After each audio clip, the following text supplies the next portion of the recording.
वक्रतुंड महाकाय सूर्यकोटि समप्रभ निर्विघ्नं कुरु मे देव सर्वकार्येषु सर्वदा।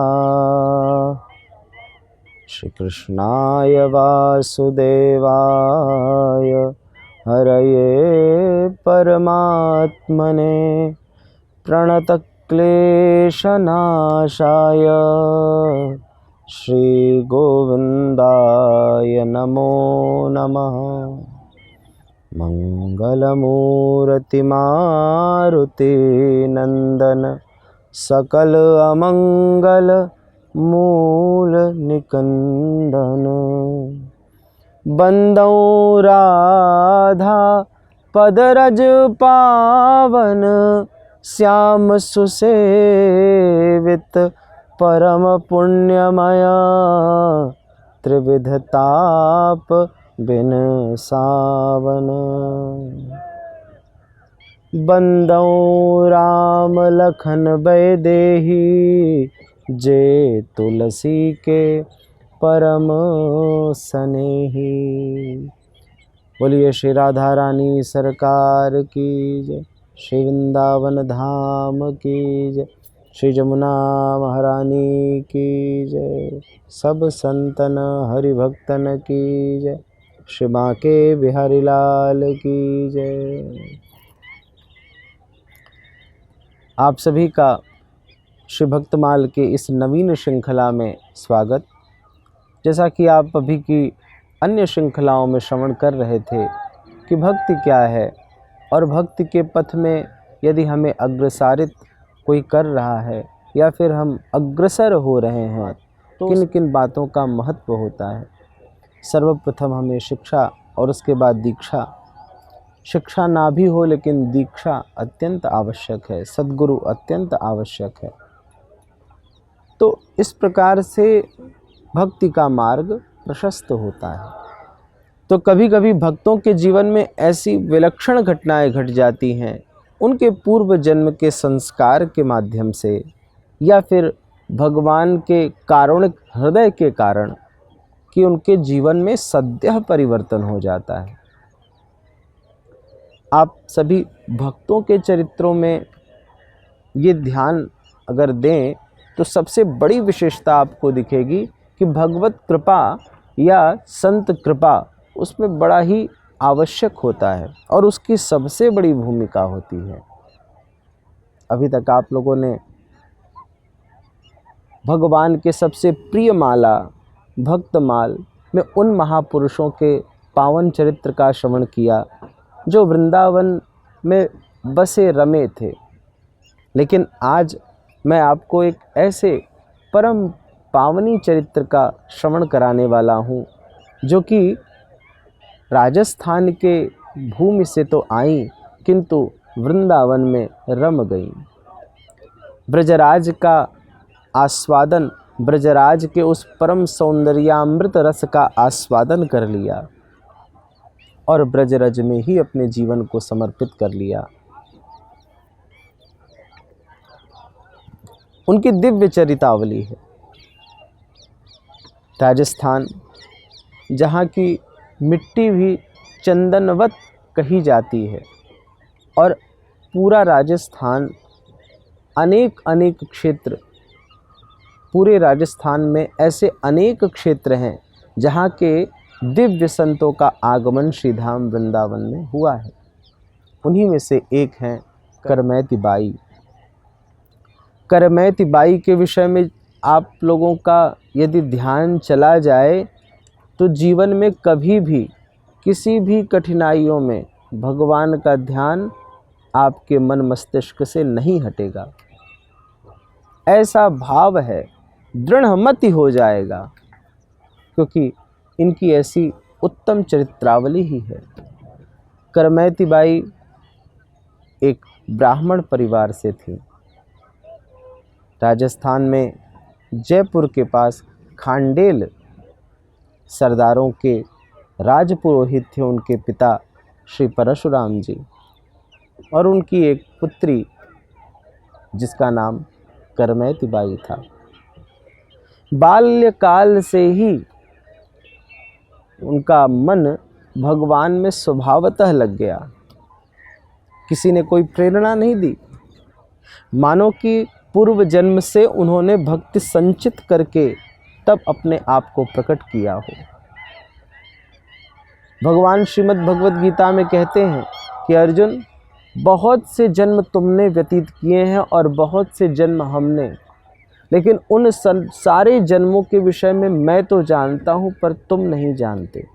तान्यहम वेद्मि न तुम वेत्थ परंतप। और यही कारण है कि जब कोई जात प्रज्ञ हो जाता है, जन्म से ही प्रज्ञावान हो जाता है, जन्म से ही भक्त हो जाता है, तो उसके जीवन के विषय में भगवान को तो पता रहता है पर समाज को कुछ भी समझ में नहीं आता। बाल्यकाल से ही कृष्ण नाम का धुन, भगवान श्री कृष्ण का बार बार उच्चारण करना उनके नाम का, ये उनका स्वभाव बन गया।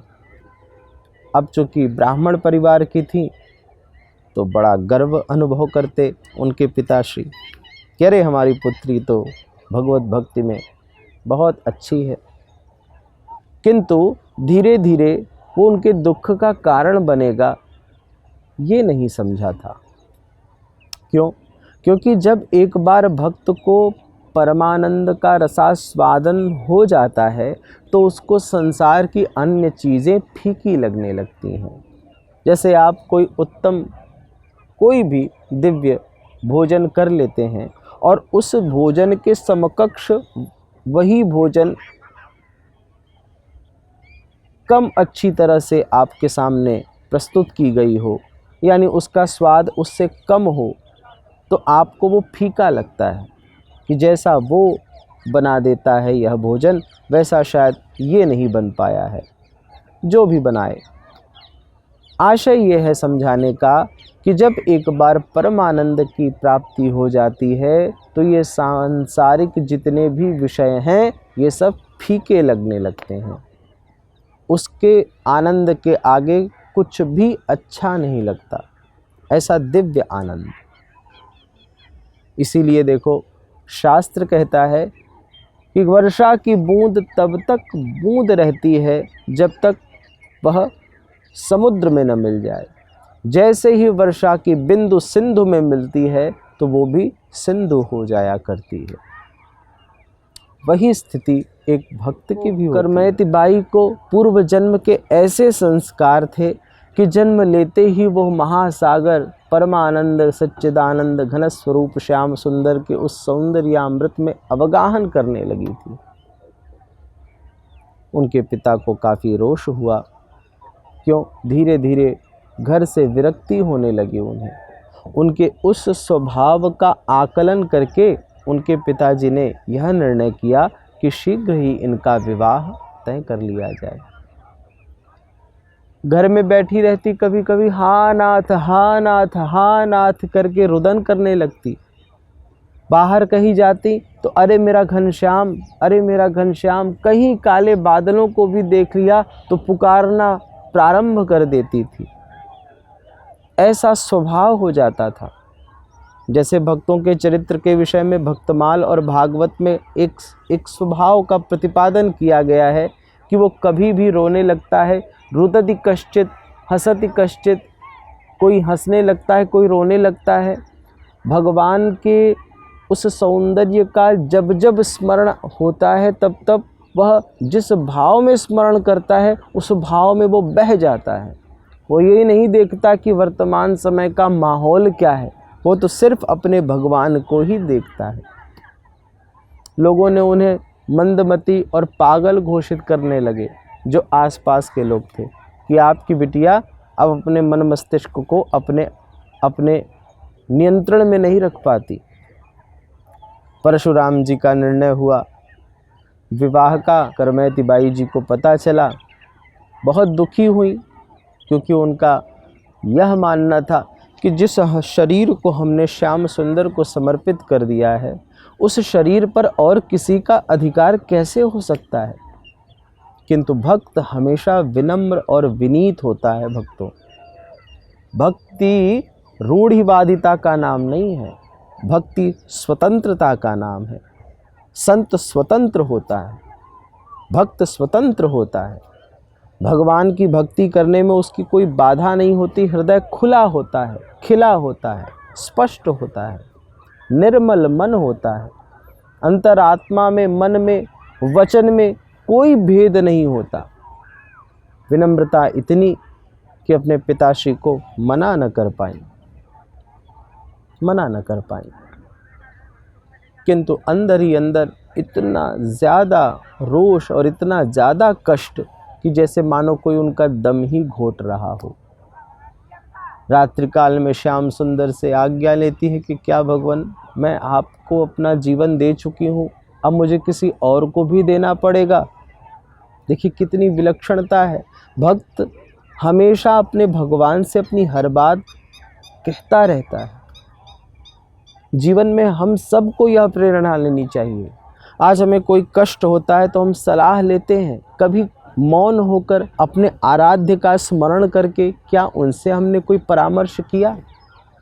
जब उन्हें अपना मानेंगे तभी तो उनसे परामर्श करेंगे। करमयती बाई ने ये तुरंत निर्णय लिया कि मैं अपने आराध्य से ही पूछूंगा। करमयती बाई के जीवन में अनेक ऐसी घटनाएं आई जिसमें उन्होंने और किसी का स्मरण किया ही नहीं सिवाय अपने आराध्य का। भगवद गीता कहती है, अनन्याश्चिन्तयन्तो माम ये जनाः पर्युपासते तेषां नित्याभियुक्तानां योगक्षेमं वहाम्यहम्। जो अनन्य भाव से मेरा चिंतन करते हैं अर्जुन, उनका योग और क्षेम दोनों मैं वहन किया करता हूँ। करमयती बाई के जीवन में भगवान का यह श्लोक चरितार्थ होने लगा। न अन्य, उनके जीवन में कोई अन्य था ही नहीं भगवान श्री कृष्ण के अलावा। रात्रि को आराध्य से प्रार्थना करके निवेदन करती है, क्या मुझे ये शरीर किसी और को देना पड़ेगा? युक्ति आई तुरंत कि नहीं। जिस प्रकार से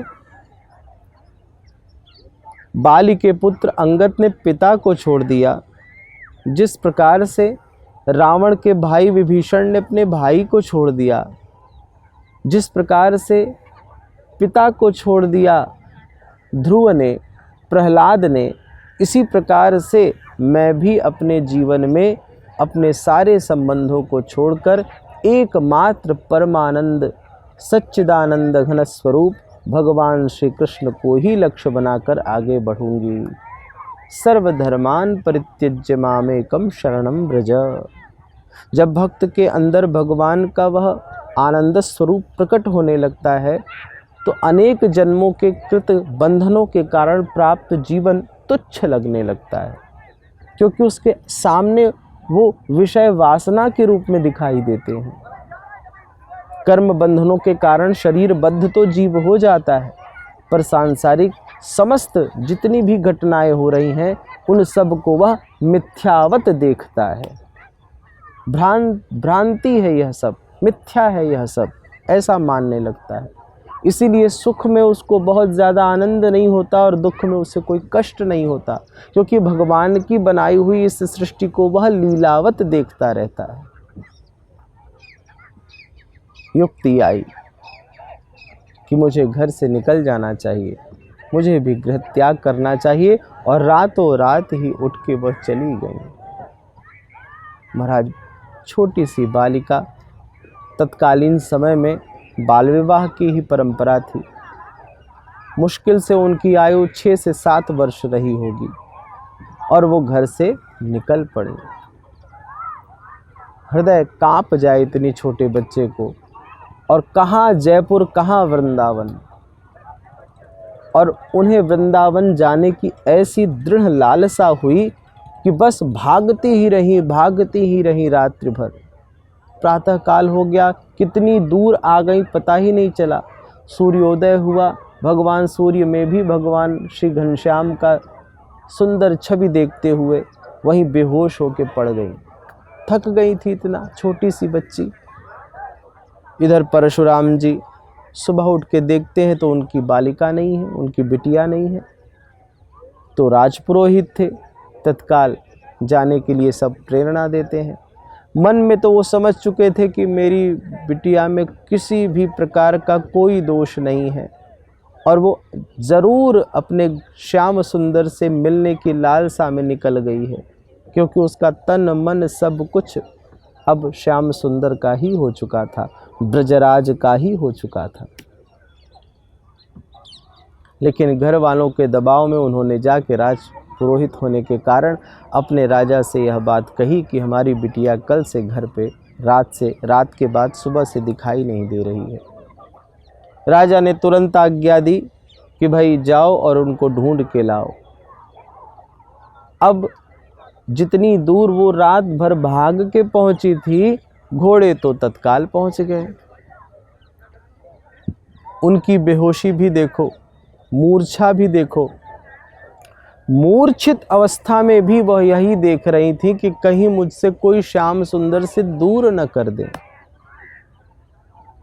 अब एक क्षण भी कई कल्प के बराबर दिखते हैं। तत्काल मुझे वृंदावन जाना है, मुझे श्याम सुंदर के पास जाना है, मेरे गोविंद मुझे मिल जाएं किसी प्रकार। मूर्छा अवस्था में भी यही चिंतन चल रहा था। घोड़ों के टाप की आवाज़ सुनकर मूर्छा टूट गई और वो छिपने का प्रयास करने लगी। उन्हें लगा कि ये लोग मुझे ही पकड़ने आ रहे हैं। वो छोटी सी बालिका फिर उठी और लगी भागने।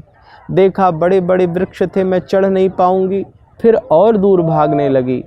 कोई दिखा नहीं, कहीं भी छिपने का स्थान। तो एक मृत ऊंट पड़ा हुआ था। देखिए भक्त के भाव को देखिए, एक मृत ऊंट पड़ा हुआ था। शृगालों ने उसके पेट को रात्रि भर में जितने भी आहार बनाकर खोखला कर दिया था और उसमें से बड़ी भयंकर दुर्गंध आ रही थी, इतना कि डटा न जाए, खड़ा न हुआ जाए। लेकिन प्रबल प्रेम जब जागृत होता है तो किसी भी प्रकार की कोई अनुभूति सांसारिक होती ही नहीं। उस दुर्गंध से यहाँ पे प्रियादास जी टीका में कहते हैं कि करिमती बाई को वो जो मृत ऊंट से दुर्गंध आ रही थी, उससे भी भयंकर दुर्गंध वो जो पकड़ने आ रहे थे और पकड़ने के बाद सांसारिक बंधन में बंधने जा रही थी, उन विषय वासनाओं से उन्हें आ रही थी। उस मृत ऊंट के दुर्गंध से बड़ा दुर्गंध उन्हें सांसारिक विषय लग रहे थे और उन्होंने उस मृत ऊंट के पेट में जाके जगह ले ली। घुड़सवार दोनों तरफ घूमते रहे ऊंट के आसपास, किंतु इतनी भयंकर दुर्गंध कि ऊंट के पास नहीं गए, दूर से ही वापस चले गए। और खबर यह पहुंची कि वो मिली नहीं, किंतु उनके पिता को पूर्ण आश्वासन था कि मेरी बिटिया हो न हो वृंदावन की तरफ ही जाएगी, क्योंकि वृंदावन को वास भलो जहाँ बहे जमुना पटरानी, जो जन नहाय के ध्यान धरत तिनको मिलत बैकुंठ रजधानी। ये वृंदावन का महात्म्य है और वृंदावन के एक अक्षर का भी अगर भाव समझ में आ जाए, प्रत्यक्षर का निर्वचन हमारे संतों ने किया है। वृंदावन शब्द बोलने मात्र से ही कलिमल अघ सब नष्ट हो जाया करते हैं। इसीलिए जयकारे में श्रीधाम वृंदावन की जय बोला जाता है, क्योंकि भगवान की ये दिव्य लीला स्थली है। यहाँ हमारे श्याम नित्य लीला विहार किया करते हैं। वृंदावनम परित्यज्य पादमेकम न गच्छामि, ऐसा भगवान का संकल्प है कि इस वृंदावन को छोड़कर मैं एक पद भी बाहर नहीं जाऊंगा। इसीलिए व्रजराज हैं और व्रजराजेश्वरी हमारी भगवती पराम्बा श्री राधा जी हैं। उनका नित्य निवास है यहाँ। नित्य यहाँ कोई न कोई संत अपने तपश्चर्या से दिव्य अनुभूति करता है, वही रास है, आत्मा का परमात्मा से मिलन। ये महारास नित्य यहाँ होता रहता है। ऐसी पावन स्थली और उसका आस्वादन भगवान ने अपनी कृपा से दे रखा था। करमैती बाई उसी ऊंट के पेट में, अत्यंत दुर्गंधित मृत ऊंट के पेट में 3 दिनों तक बिना खाए पिए बैठी रहीं। बताइए कौन है ऐसा दयालु? सिर्फ भगवान ही है कि उस बालिका के भाव को समझकर न उसे भूख लगने दिया, न प्यास लगने दिया, और उनके तपश्चर्या से, उनके निर्मल मन से, उनके भगवान श्याम सुंदर में बार बार मन लगाने से शरीर से ही ऐसी सौगंधी मानो प्रकट हो रही थी कि वो ऊंट की दुर्गंधी दब गई और उनकी तपस्या की सौगंधी फैल गई। वो गंध हट ही गया। हो भी क्यों ना, जब एक भक्त अपनी तपश्चर्या, अपनी साधना से भगवान का निवास अपने हृदय में बना लेता है, तो जहाँ भगवान रहेंगी वहाँ कोई दुर्गंधी रह सकती है क्या? कोई मल मत्सर, कोई ईर्ष्या द्वेष रह सकता है क्या? कोई अहंकार, कोई राग भावना रह सकती है क्या? सब स्वभावतः नष्ट हो जाते हैं। इसीलिए एक ही साधे सब सधे, एक भाव से कृष्ण एव अस्ति ऐसा मानकर हम साधना में अग्रसर हो जाएं, बस वहीं से कल्याण प्रारंभ हो जाता है। करमैती माता के उस भक्ति भाव से निकलने वाली सुगंधि से वह दुर्गंध मिट गई। 3 दिनों तक ऊंट के पेट में रहीं और उसके बाद बाहर निकलती हैं तो न जाने कब तक चलती रहीं बिना खाए पिए, और जब कहीं मूर्छित होकर पड़ी और आंख खुला तो श्रीधाम वृंदावन के जमुना तट पर अपने आप को देखती हैं। बोलिए श्रीधाम वृंदावन की जय। अद्भुत भगवान की कृपा हुई, अद्भुत। करमैती बाई अपने आप को वृंदावन में देखकर इतनी प्रसन्न होती हैं, इतनी प्रसन्न होती हैं कि वस्त्र फटे हैं कि नहीं इसका ध्यान नहीं है, बाल बिखरे हैं कि इसका ध्यान नहीं है। मानो कोई एकदम मुक्त स्वभाव वाला कोई संत, ऐसा उनका स्वरूप हो चुका था। किसी संत के वस्त्र पड़े हुए थे तो भगवान को भगवा बहुत पसंद है, तो वह भगवा वस्त्र ही उन्होंने धारण कर लिया। लालिमा उसकी अच्छी होती ही है। करमैती बाई उस भगवा वस्त्र को पहनकर और इसी जमुना तट के किनारे साधना करना प्रारंभ कर देती हैं। कुछ दिन जमुना तट के किनारे साधना किया, फिर भगवान ब्रह्मकुंड से नित्य बैकुंठ लोक की यात्रा करते हैं, नारायण स्वरूप में और ब्रजराज के रूप में वृंदावन में रहते हैं। ऐसा श्रवण करके, ऐसा मान करके ब्रह्मकुंड के पास अपना छोटा सा एक, जितने में वो साधना कर सकती हैं उतना स्थान लेकर और वहीं बैठी रहती साधना करते हुए। इधर पूरे घर परिवार में अत्यंत रोष कि बिटिया विवाह के समय कहाँ चली गई। महाराज परशुराम पंडित जी को यह सूझा कि हमारी बिटिया हो न हो वृंदावन में ही गई है, वहीं है। पिता को पूर्ण विश्वास था। परशुराम जी श्रीधाम वृंदावन आते हैं। यहाँ की दिव्य मनोहर छटा देखकर आप प्लावित हो गए। हर जगह ढूंढते, पर छोटी सी बालिका को कौन जानता वृंदावन में। करमैती बाई तपश्चर्या में लीन थी। सिर्फ उसी श्याम सुंदर के दिव्य नखमणि चंद्रिका की आभा से अपने आप को पवित्र किया करती और उसी नख चंद्रमणिका के ध्यान में अपने आप को रमाती। कोई भोजन दे देता तो कर लेती, नहीं देता तो भूखे ही श्याम सुंदर का ध्यान करती। परशुराम जी ढूंढते ढूंढते थक गए। ब्रह्मकुंड के पास एक वृक्ष पर बैठ गए कि आते जाते कोई भी दिखेगा, मेरी बिटिया भी दिख जाएगी। बड़ी देर में उनका एक संत के पास निगाह गया कि कोई छोटा सा व्यक्ति जो संत वेश में बैठा है, क्योंकि बड़ी बड़ी जटाएं हो गई उनकी। अब ध्यान से देखते हैं तो अपनी बिटिया का स्वरूप पहचान लिया और तुरंत पेड़ से उतर के प्रणाम करते हैं कि बिटिया अब तो घर चलो, आप वृंदावन आना चाहते थे, आ चुके हो।